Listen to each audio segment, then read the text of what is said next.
মক্কার এক সরু রাস্তা। প্রতিদিন এই পথ দিয়ে নবীজি সাল্লাল্লাহু আলাইহি ওয়াসাল্লাম চলাফেরা করতেন। এক বৃদ্ধা মহিলা প্রতিদিন রাস্তার উপর কাঁচা বিছিয়ে রাখতেন। তিনি নবীজিকে অপছন্দ করতেন এবং কষ্ট দিতে চাইতেন। নবীজি সেই কাঁচার উপর দিয়ে হেঁটেও কোনো রাগ প্রকাশ করতেন না।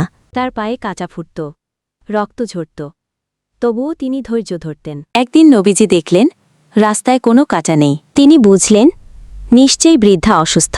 নবীজি বৃদ্ধার খোঁজ নিতে তার ঘরে গেলেন। দরজায় নক করে বললেন, মা, আজ কোনো কাঁচা পেলাম না, আপনি কি অসুস্থ? বৃদ্ধা মহিলা অবাক হয়ে দরজা খুললেন। চোখে অশ্রু নিয়ে বললেন, হে মুহাম্মদ, তুমি কেমন মানুষ?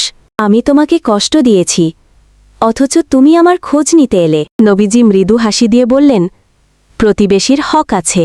বৃদ্ধা মহিলা কাঁদতে কাঁদতে বললেন, আমি সাক্ষ্য দিচ্ছি তুমি সত্যি আল্লাহর রাসূল। সেই দিন বৃদ্ধা ইসলাম গ্রহণ করলেন। প্রিয় ভাই ও বোনেরা, ধৈর্য ও ক্ষমার মধ্যে রয়েছে ইসলামের সৌন্দর্য। একদিন এক বেদুইন মসজিদে নববীতে এসে মসজিদের এক কোণে প্রস্রাব করতে শুরু করল।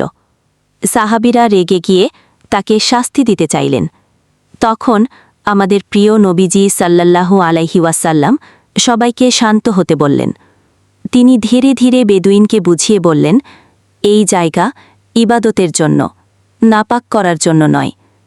বেদুইন নবীজির এমন নম্রতা দেখে অবাক হয়ে গেল এবং সেদিনই ইসলামের প্রতি ভালোবাসা জন্ম নিল তার হৃদয়ে। প্রিয় ভাই ও বোনেরা, নবীজির এই দয়া ও নম্রতা আমাদের জীবনের শিক্ষা। যদি এই রকম আরও সুন্দর ইসলামিক গল্প শুনতে চান, দয়া করে আমাদের চ্যানেলটি সাবস্ক্রাইব করুন।